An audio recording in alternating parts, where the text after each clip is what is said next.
అభయస్తం service society ఆధ్వర్యంలో 16/12/2024 దాతల సహకారంతో దాతలు శ్రీ రామాంజనేయులు గారు, శ్రీ రవిశంకర్ శుక్లా గారు ఎల్ఐసి, శ్రీ భాను కళ్యాణ్ గారు, శ్రీ హరిప్రియ గారు ఎల్ఐసి, వీరి సహకారంతో వీరి ఆధ్వర్యంలో వీరి నేతృత్వంలో మన నంద్యాల వైఎస్ నగర్ అమ్మా నాన్న ఆశ్రమంలో ఉన్న వృద్ధులకు చలికాలం గుర్తించి దుప్పట్లు పంపిణీ చేయడము చాలా సంతోషకరం.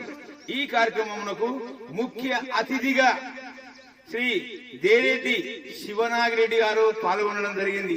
అలాగే జయమ్మ గారు మన నంద్యాల పట్టణంలో అభయ హస్తం సర్వీస్ సొసైటీ చేస్తున్న సేవలను గుర్తించి, అయ్యా మేము కూడా సపోర్ట్ చేస్తాం, మేము కూడా సహకరిస్తాం అనేవారు ఎవరైనా ఉంటే మా నెంబర్ ఫోన్ చేయండి. మా నెంబర్ వచ్చేసి 955000444099. ఈ నెంబర్ కు ఫోన్ చేస్తే మీరు ఎక్కడ ఏర్పాటు చేయాలన్నా ఏర్పాటు చేయటకు సిద్ధంగా ఉన్నాం. సదా మీ సేవలో మీ జాన్సన్, మన నంద్యాల జిల్లా.